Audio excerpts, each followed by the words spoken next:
Assalamualaikum warahmatullahi wabarakatuh.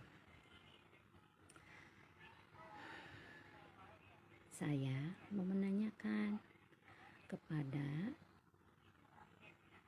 orang yang sudah menipu saya. Ente bagaimana kabarnya, kawan? Sehat? Kalau sehat, ya alhamdulillah. Mungkin karena nasib Anda masih mujur ya, masih baik-baik saja, masih sehat walafiat. Ente kalau sekarang keadaannya lagi sakit, mungkin ente lagi kena azab ya, karena hasil perbuatan ente telah menipu orang-orang banyak.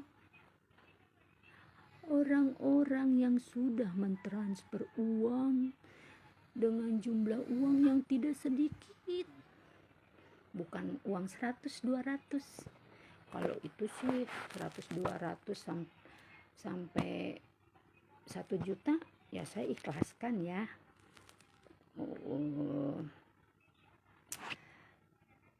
Ya untung saya lagi beramal, untung saya lagi baik, lagi mujur nasibnya. Nah ini uang bukan sedikit, totalnya hampir jutaan ya. Ente masih ingat dengan orang yang ente ditipu daya oleh ente. Tapi ingat, hukum Allah yang akan menimpa ente. Ente orang beragama kan, orang yang beragama.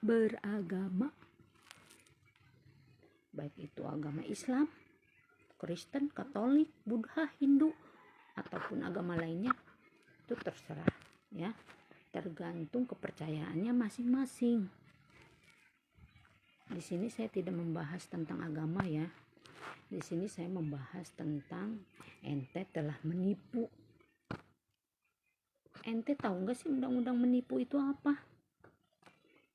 Kalau ente tidak tahu ya, mungkin itu pekerjaan ente ya, menipu orang.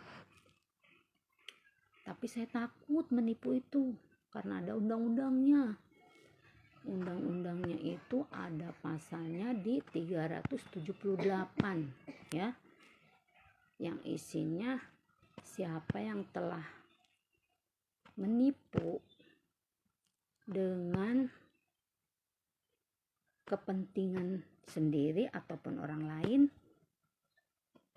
Ente pokoknya ngerti lah kalau orang yang ngerti undang-undang ya. Di sini saya mau memperingati saja agar Anda cepat-cepat bertobat sebelum ajab ente datang. Karena ajab itu yang telah ente zolimi,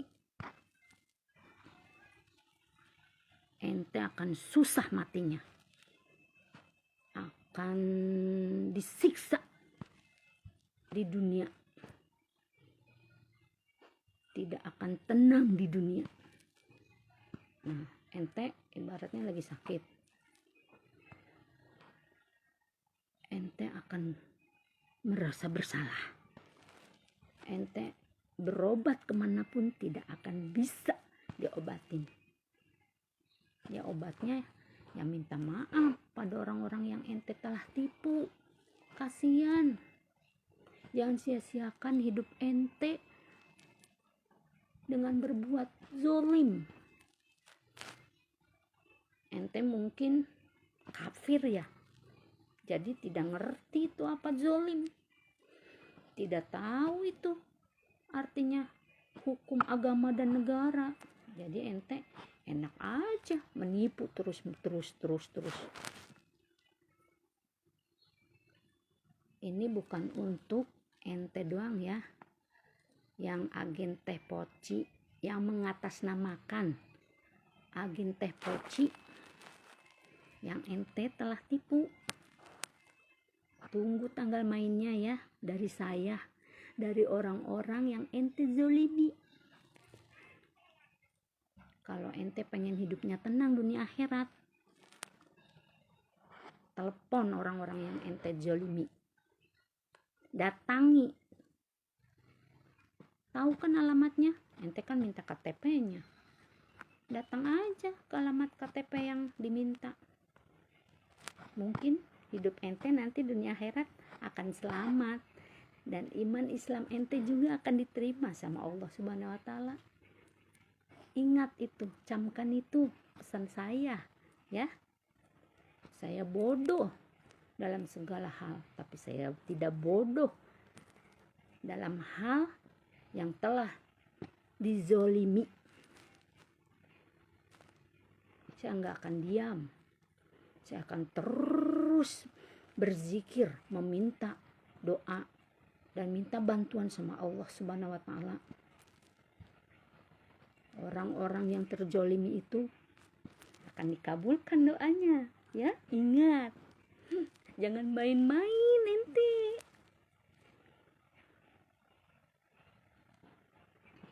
Saya takut, saya ngeri. Hukum Allah, azab Allah itu lebih pedih dari hukum azab manusia. Ente tahu sendiri pastinya, ya kan? Hukum manusia itu ada maafnya.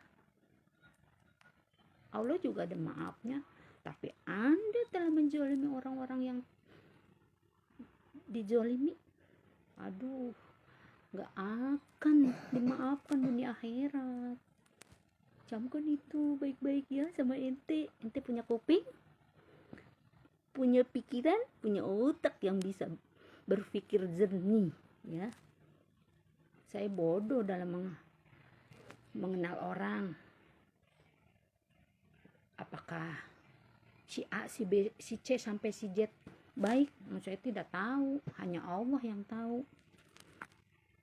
Biarkan saja, saya pasrahkan sama Allah. Saya hanya punya hati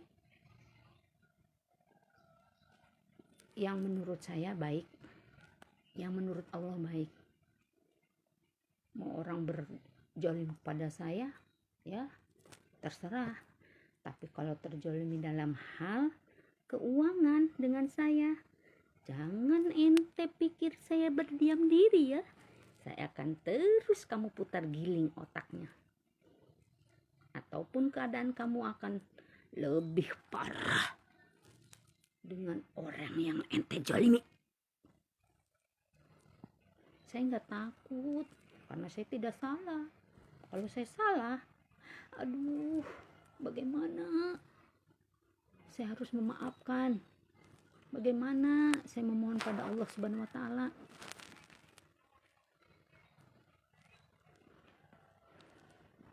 Ya, ingat itu. Cepatlah bertobat sebelum azab itu datang pada diri Anda. Ente. Saya rugi bilang Anda ente. Anda. Saya pengen bilang ente aja lah ya. Biar terasa akrab gitu. Walaupun Anda telah zolim pada saya. Saya menunggu itikat baik Anda ya. Saya ada nama Anda ya. Walaupun nama Anda palsu ataupun rekening Anda palsu, saya akan minta bantuan sama Allah. Saya akan berserah diri pada Allah.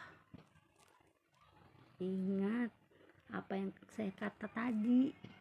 Azab Allah itu lebih pedih daripada azab manusia.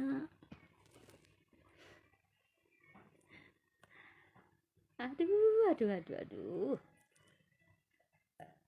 Ente kerjaannya menipu kali ya. Tapi orang yang ngerti hukum agama dan hukum negara itu takut loh menipu. Karena ada pasal-pasalnya.